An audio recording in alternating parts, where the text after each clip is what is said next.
everybody, welcome back to my channel. It's me, Christina Alabato. I'm back, YouTube. I'm back. I swear I'm back. I am back, okay?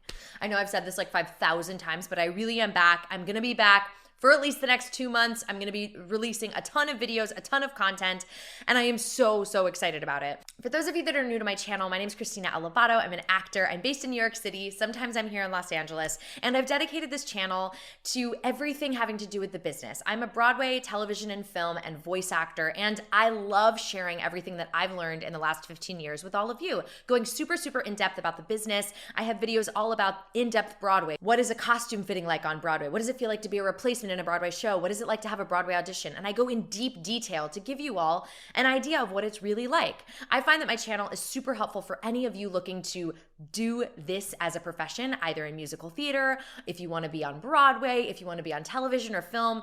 I just want to give you insight. I feel like it was something that really helped me when I was young and starting this, and I want to help all of you. So anyway, I am back on YouTube. I have a couple of months off before my next job. I go into rehearsals in June. I can't wait to tell you what that is for, but I can't yet. And I'm really going to dedicate my time to making more videos for you all and answering as many questions as I can in video form. I'm going to go in depth about all types of things in the business. That's going to be my focus for the next 2 months, as I'm going to really talk about what it's like and what it feels like to be doing some of the things that we do in this business. So anyway, this first video we're going to start out with is everything about the 29-hour reading. What is a 29-hour reading? What does it mean when someone says, I'm doing a reading or I'm doing a 29-hour reading? I'm about to tell you everything you've ever needed to know about a 29-hour reading, so that when you get a 29-hour reading, you'll know exactly what's happening and what to expect, or if you've ever wondered what it is, you're going to know what it is. So stay tuned for what a 29-hour reading is. Leave me a comment in the comment section below about what you want to hear about on this channel over the next couple of months and into the future. Again, think real detailed questions about what you've always wondered about Broadway, about television, film, voiceover, auditions, self-taping, and I'm gonna answer those questions for all of you in detail, as I've always wanted that. I remember the first time I was on a film set, I did not know what to expect. I called my friend Andy Mantes, who had been on set before, and I was like, tell me everything. What do I expect on the first day? What does this word mean? What does it mean when they say first teams? Like, I don't know anything, and he gave me such good tidbits, so I am here to do that for you. So in the comment section, please let me know what you want to hear about over the next couple of months. My next video coming out after this 29-hour reading one is going to be all things about workshops and labs. So those are the next couple ones to give you an idea. Please give me any ideas of what you want to hear about on this channel. Now, without further ado, let's talk all about the 29-hour reading. What is a 29-hour reading? So a 29-hour reading is a part of the developmental process of the musicals that you all see on Broadway or in your regional houses, or also musicals that are developing that never actually become a full production but are rather an idea. Why it is called a 29-hour reading is a 29-hour reading is a specific contract that is allotted from Actors Equity, our union, and also in general with theater, where it allows for 29 hours of work within a 5-day work week. Sometimes you can be in 6 days, but it's usually about 5 days of work, Monday through Friday. The Friday is usually the last day where you have a presentation. So that's just what a 29-hour reading is. It's just a rehearsal process where you have 29 hours to work on a new musical with actors and with stage managers, and I'm going to get into detail about that, what that really looks like. So there are a lot of different reasons why producers would choose to do a 29-hour reading. I've done probably, I can't even imagine how many I've done. I've probably done hundreds of readings over my time doing this as a profession, as a reading is a really great way for a musical to really get started in what it's going to be. Everything you've seen on Broadway has had a reading before, in one way or the other. What is a reading for? Usually a reading is for the producers and the writers and the creative team to really start building and crafting the show. This is the most base level thing that you do with a musical.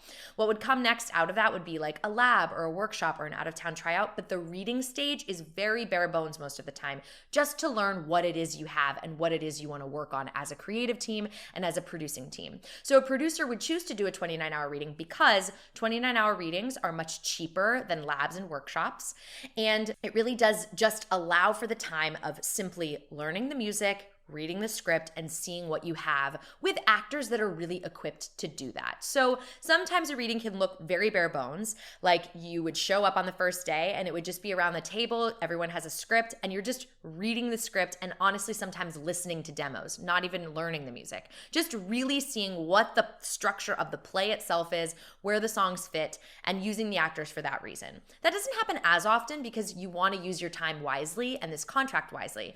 And on this contract of the 29-hour reading, you can learn all of the music. So usually what a reading looks like, and in my experience of the hundreds that I've done, this is mainly what it looks like. Usually the reading ends up being everyone goes on this first day, you learn music for the first 3 days. You're learning music super, super fast. You're learning the entire score that is brand new, by the way, because it's a brand new musical. I'm not going to have known the music or heard it. So you spend a ton of those hours learning music with the music director. And so a lot of your time in the reading is actually spent with the music director. And the director and producers and everybody else and writers are watching, but really the music director and composer are teaching this music, sometimes for the first time ever. So they're seeing what kind of keys they're in. How does it sound on people's voices? What does the ensemble sound like with this certain chord? So really in that way, that's sort of mostly what a reading is structured to be and is utilized for. And again, usually a reading pays between $225 for the week to sometimes $500 or $600. It depends on what the producer's paying. The contract itself, though, I'm pretty sure the stipend that they give is $225.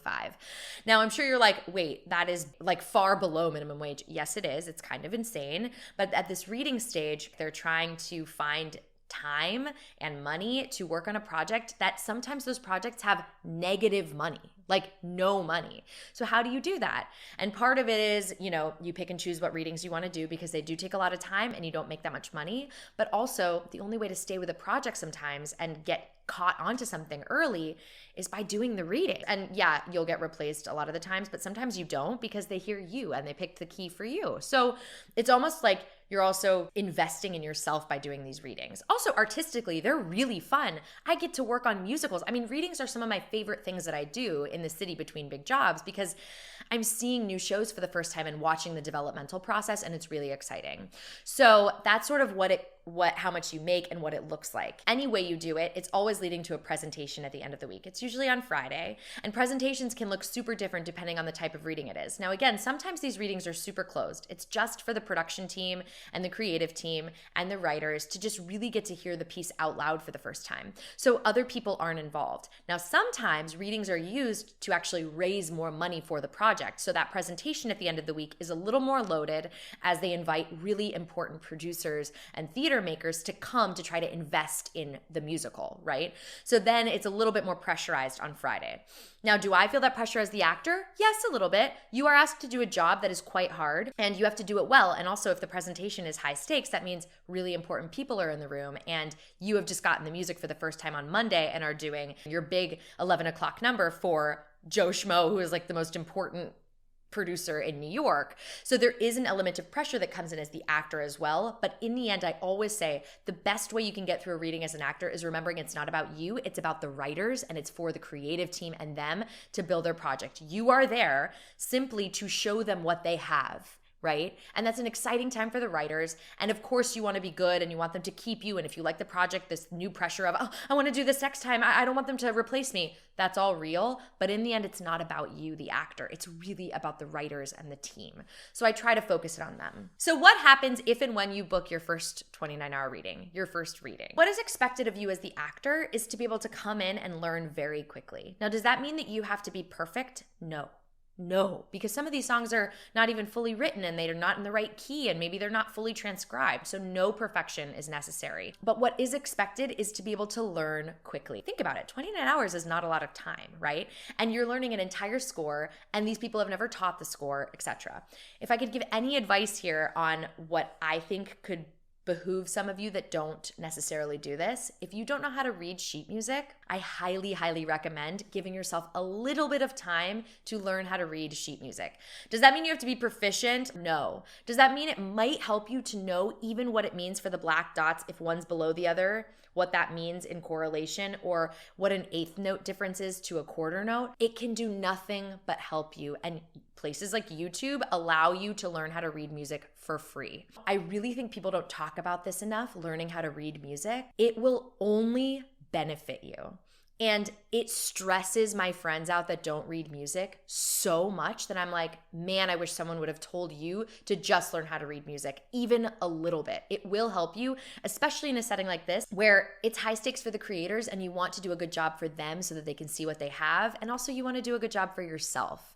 And it is an impressive skill when you can learn a song very quickly because you know how to read music, even a little bit. Again, I have tons of people in New York and friends that do not read sheet music. I happen to read it because I played the flute and I just loved reading sheet music when I was younger, but it will do nothing but benefit you.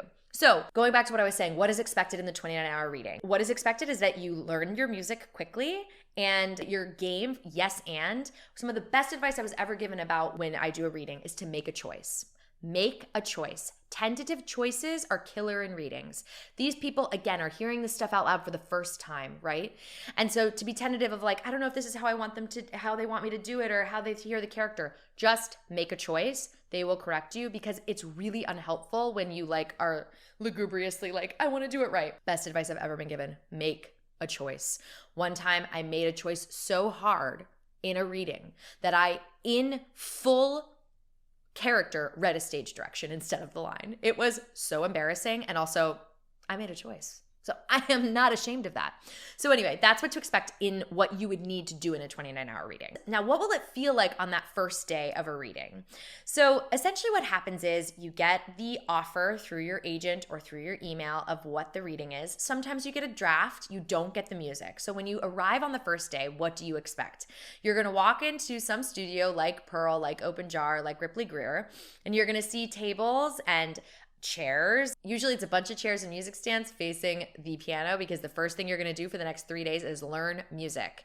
The most important thing you can do is have a pencil, have a highlighter, and have your phone to record, right? That is key because a lot of the times they have to teach it fast and you got to go home and kind of figure it out. Because again, you have to come back and be able to do it the next day. And for all you know, they're going to rewrite the song for the next day. The one thing you really want to be prepped for on that first day is learning music quickly. Have a water bottle, have your brain ready to go. It's going to feel fried at the end of the day because you're going to learn like 15 songs, but it'll be exciting. You're going to be the first person to sing the song, which is like mind-blowingly cool. Or maybe the second person. As the week goes, what else to expect is day 2, day 3 is usually music. Sometimes on the first day too, what they'll do is a first read of the draft and you'll listen to demos just so that everyone can hear where it's at and what we're aiming towards. So sometimes you get there at 10 o'clock, you do a read of the script while listening to the music, and then you go into music rehearsal for the rest of the day. Usually the next day is music rehearsal and the next day. And then sometimes on Thursday leading up to the presentation, you will prep for the presentation. So what does it look like to prep for the presentation of a reading? Now, this can be very different per reading. Sometimes a presentation for a reading is just sitting around a table in chairs with your script on the table, looking down and reading, with everybody around you, sitting at this table.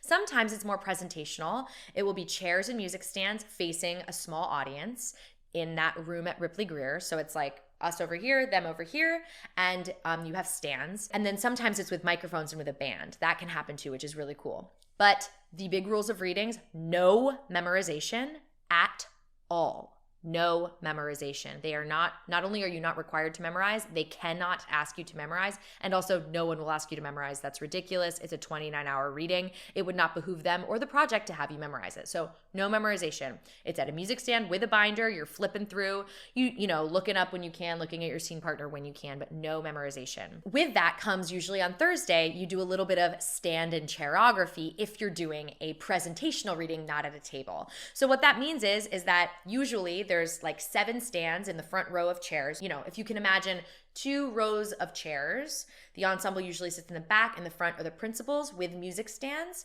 and each music stand has a number on it. So what that does is that allows you to go, okay, so in scene 1, I'm going to stand up, take my binder, and go to stand 2. And then I'm going to sit back down in my chair. So you're writing all of these things. In my scripts for readings, all you see in my script is at the top of a scene, stand 2. And then at the end of the scene, sit down. And I highlight and circle those. Then at the top of scene 2, stand 6. I go to stand 6. Then I come back down and I sit down and I say sit, right? So that's basically what's happening when you're blocking a reading presentation, is you're blocking standography. And again, this is where responsibility and really focusing is going to be key in these scenarios. They cannot have someone that's flailing around that's like, wait, what stand do I go to? No.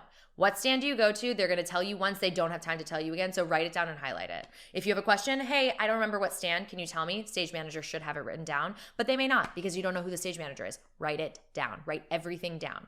So that's what a presentation looks like for a reading. So a big question that I get about readings is how do you audition for readings? How do you find out about them? Now, this is an interesting topic, and I'm going to talk more about this in labs and workshops as well, my next video. My best advice for getting involved in readings and developmental parts of musical theater and of Broadway is to keep auditioning for everything you can and meeting those casting directors and making connections. Readings very, very rarely have auditions. That's why you don't hear about them. That's why you're like, oh my God, I can't get a reading. How can I not get a reading if you're new to this business? And it can feel like a catch-22, but for the most part, 29-hour readings do not have auditions. That is not to say they don't. I have definitely auditioned for a reading before. I literally just got an audition for a reading. It was kind of a reading workshop duo, but for the most part, 29-hour readings, they make lists of actors that they know, and they just kind of choose people to do the readings that they trust. Now, why do they do this? Again, think about what I just said about the reading. It's still expensive for producers to have a 29-hour reading happen. Think about all the people they have to pay, even though they're not paying very much, the accompanist, the stage manager, the space. So it's still an expensive venture for them, and they only have 5 days. So it's super important for them to have proficient people that they know they can trust, that can learn the material quickly, efficiently, make a choice, and be good for them to hear their project. They don't want to take a lot of chances on that because it's not worth it for them in the end. This stage is only meant for that. Now, with that comes, you get replaced from these projects all the time because I may do the reading of whatever the musical because they know me, the composer knows me really well, but I may not be perfectly right for that role. So then I get attached, but then in the end you're like, I didn't audition for this in the first place. They just were having me come and help them out. Now sometimes, and a lot of the times too, again, like I was saying before, you end up hooking into the project and it becomes a part of you and they start to hear you in it. But it is no guarantee doing a reading that you will last with that production. I have done readings of so many things on Broadway that I did one reading, I never did one again. They never thought of me again. And honestly, they didn't even call me in when they were doing auditions for the Broadway show.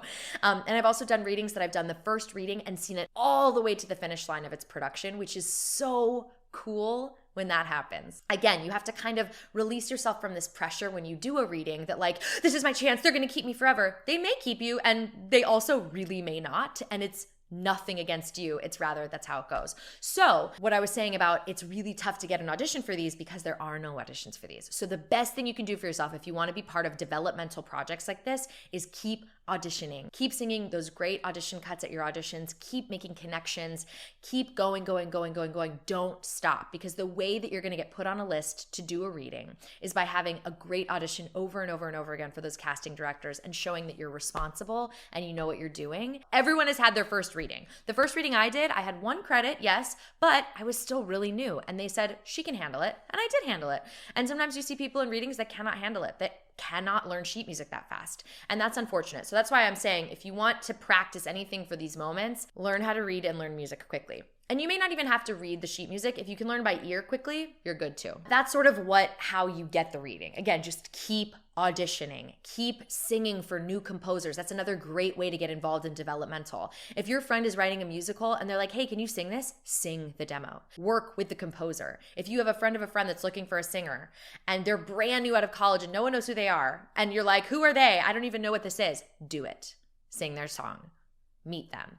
All of these people are our next theater makers, including you. So really, really work with all the smaller people and all the bigger people because everybody is trying to do this. And 29-hour readings happen a lot, so you will hear about them. So anyway, y'all, that is what a 29-hour reading is in Broadway terms, in the ones that I have done. If you have any additional questions about a reading or what it looks like, please mention them in the comments below, and I will answer whatever questions you have about the 29-hour reading if I haven't answered them all here. But thank you so much for joining me. Let me know again in the comments what else you'd like to see on this channel over the next couple of months.